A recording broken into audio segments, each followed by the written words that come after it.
پیغمبر کہا کرتے تھے کیا؟ نحن قوم اعزنا اللہ بالاسلام، ہم وہ قوم تھے جو دنیا کے اندر سب سے زیادہ مارے جاتے تھے، ذلیل تھے۔ اعزنا اللہ بالاسلام، اللہ تعالیٰ نے اسلام کے ذریعے میں عزت دی ہے۔ آئے لوگوں، اگر عزت چاہتے ہو تو اسلام کے اندر آ جاؤ، پورے کے پورے مسلمان بن جاؤ، اسلام کے اندر آ جاؤ۔ آپ کہیں گے مولانا صاحب ہم تو مسلمان ہیں، اسلام کے ماننے والے ہیں۔ نہیں، یہ اسلام نہیں ہے۔ دیوالی آئی تو پٹاخے بھی پھوڑ لیے، ہولی آئی تو ہولی بھی کھیل لی، جن کا تہوار ہے وہ بنائے، مجھے کوئی دقت نہیں ہے۔ آئے مسلمانوں، ہم اللہ اور اس کے رسول کو ماننے والے ہیں، ہم قرآن پر عمل کرنے والے ہیں، اور اللہ کے نبی فرماتے ہیں من تشبہ بقوم فہو منہم، جو کسی قوم کی مشابہت اختیار کرتا ہے وہ انہی میں سے ہوتا ہے۔ تو اسلام کے اندر کسی قوم کی مشابہت اختیار کرنا جائز نہیں ہے۔ جنہیں ہولی کھیلنا ہے وہ کھولے، اعتراض نہیں ہے، جنہیں دیوالی منانا وہ منائے، اعتراض نہیں ہے۔ لیکن مسلمانوں، ہم نے لا الہ الا اللہ محمد الرسول اللہ کا اقرار کیا ہے، ہم نے اللہ کی وحدانیت کا اقرار کیا ہے اور رسول کی رسالت کو مانا ہے۔ اسلام کے اندر پورے کے پورے داخل ہو جاؤ۔ اسلام آسان ہے لیکن اتنا بھی آسان نہیں ہے جتنا ہم نے اور آپ نے سمجھ رکھا ہے۔ نہیں، اسلام اتنا بھی آسان نہیں ہے، اسلام اتنا آسان نہیں ہے حرام کھاؤ، اسلام اتنا آسان نہیں ہے رات میں جلسہ ہے فجر کی نماز چھوڑ دو، نہیں، اسلام اتنا تو آسان ہے اگر کھڑے ہو کے نماز نہیں پڑھ سکتے ہو تو بیٹھ کے پڑھ لو۔ موجودہ وقت کی اگر اس ملک کے اندر ترقی کرنا ہے تو یہ آپ کو کرنا پڑے گا۔ موجودہ وقت میں ایک اور بات، انشاءاللہ پھر بات ختم، اب انشاءاللہ بات ختم، اپنے اخلاق کو اچھا کرو، اپنے اخلاق کے اندر سدھار پیدا کرو۔ ہم جس نبی کے ماننے والے ہیں اس کے بارے میں اللہ تعالیٰ کہتا ہے وَإِنَّكَ لَعَلَىٰ خُلُقٍ عَظِيمٍ، ہمارے نبی کے اخلاق سب سے عمدہ۔ اور آج اس نبی کے ماننے والے میرے بھائیوں، ان کے اخلاق سب سے زیادہ گرے ہوئے۔ اور یاد رکھو، اسلام تلوار اور ترشول سے نہیں پھیلا ہے بلکہ اسلام اخلاق سے پھیلا ہے۔ ایک واقعہ میں آپ کو سناتا ہوں پھر بات ختم۔ ہمارے یو پی کے اندر سہارنپور میں ایک گاؤں ہے، اس گاؤں کا نام تھا کاندھیلا۔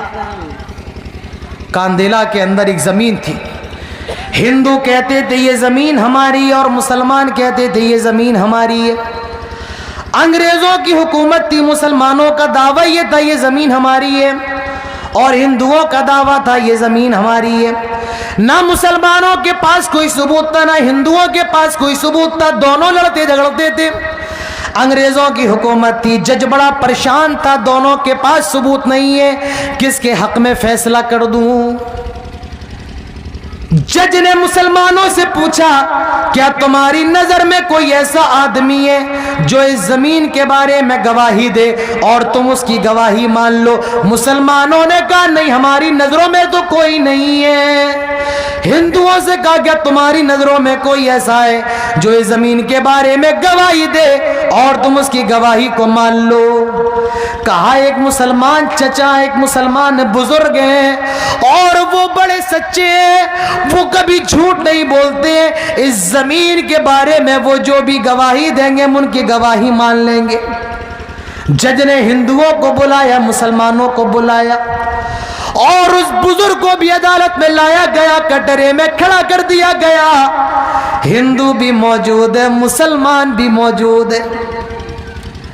جج نے کہا آئے بزرگ، مسلمان بزرگ، ہندوؤں نے آپ کو اپنا گواہ بنایا ہے زمین کے بارے میں جس کا دعویٰ مسلمان بھی کرتے اور ہندو بھی کرتے ہیں۔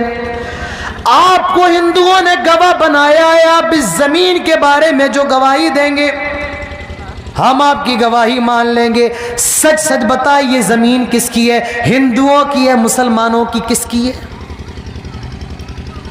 وہ بزرگ کہتے ہیں جج صاحب حقیقت تو یہ ہے، یہ زمین جس کے بارے میں ہندو بھی دعویٰ کرتے ہیں، مسلمان بھی دعویٰ کرتے ہیں، سچائی تو یہ زمین ہندوؤں کی ہے، مسلمانوں کی نہیں ہے۔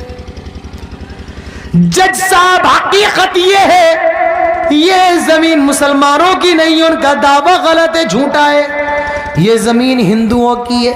جج نے ہندوؤں کے حق میں فیصلہ کر دیا، کہا یہ زمین ہندوؤں کو دے دی جائے۔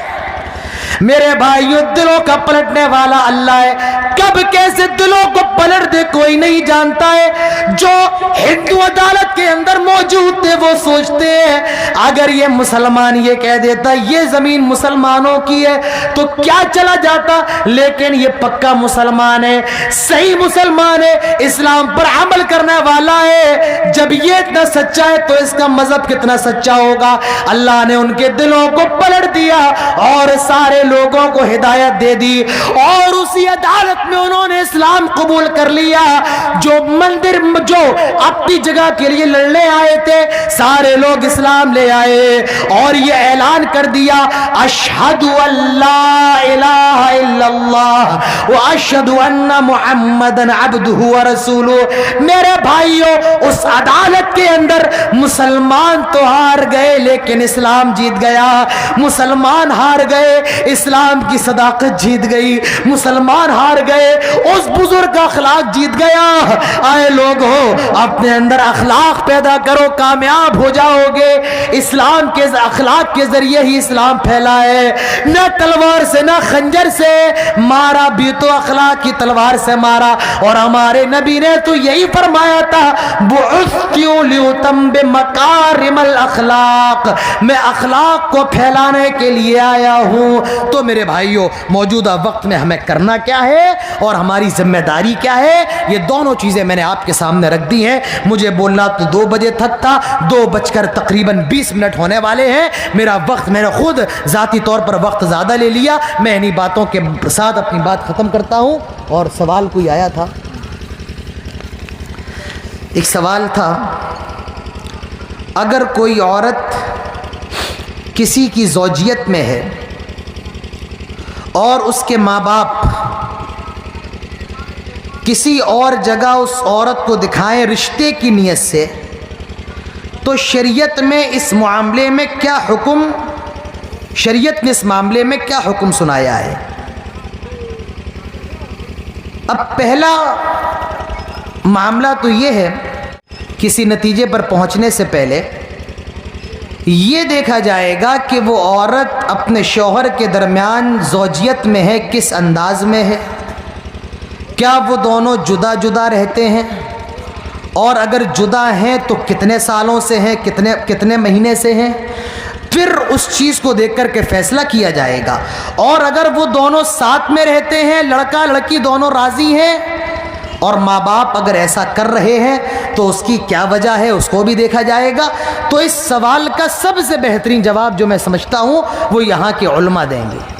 اگر میں یہاں کا ہوتا، اور یہ بھی یاد رکھیے فتویٰ دینے کا طریقہ یہ بھی ہے کہ جو سائل ہے اس کو اپنے سامنے بٹھایا جائے اور پورے مسئلے کی تحقیق کی جائے، صرف سوال اور پرچے کے ذریعے نہیں۔ میں مفتی بھی ہوں، میں آپ کو بتاؤں میں مفتی بھی، اور میں نے یہ پڑھا ہے کہ سوال کرنے والوں کو بلایا جائے اور سامنے پورے مسئلے کی وضاحت ہو اور اس کے بعد جواب دیا جائے۔ تو اس سوال کا جواب جس بھائی یا جس بہن نے کیا ہے میں ان سے گزارش کروں گا کہ آپ کی یہاں کے جو علماء ہیں اور جو دارالافتاء ہے وہاں پر رجوع کریں، ان سے جا کر کے اس مسئلے کی تحقیق کریں۔ اس کا جواب میں دے سکتا ہوں لیکن تب دوں گا جب مجھے پوری صورتحال معلوم ہوگی، صرف اتنے سے پرچے میں لکھ کر صورتحال کا پتہ لگنے والا نہیں ہے۔ آپ جو آپ کے یہاں مستند علماء ہیں اور سوال و جواب کا کام کرتے ہیں، دارالافتاء وغیرہ ہے، وہاں سے رجوع کریں، انشاءاللہ آپ کو بہت تسلی بخش جواب ملے گا۔ اللہ تعالی ہم سب کو کہنے اور سننے کے ساتھ عمل کی توفیق نصیب فرمائے۔ اللہ ہم کو ایک بنائے، نیک بنائے، دیندار بنائے۔ جتنے لوگ اس پروگرام کے اندر موجود ہیں اللہ تعالیٰ ان کی حاضری کو قبول فرمائے۔ جتنے لوگوں نے جلسے کا انعقاد کیا اللہ ان کی محنتوں کو قبول فرمائے۔ جب تک ہم زندہ رہیں توحید پر، اسلام پر، اور خاتمہ ہو تو ایمان پر۔ اقول قولی ھذا واستغفر اللہ لی ولکم ولسائر المسلمین وما توفیقی الا باللہ وما علینا الا البلاغ وعلیکم الحساب۔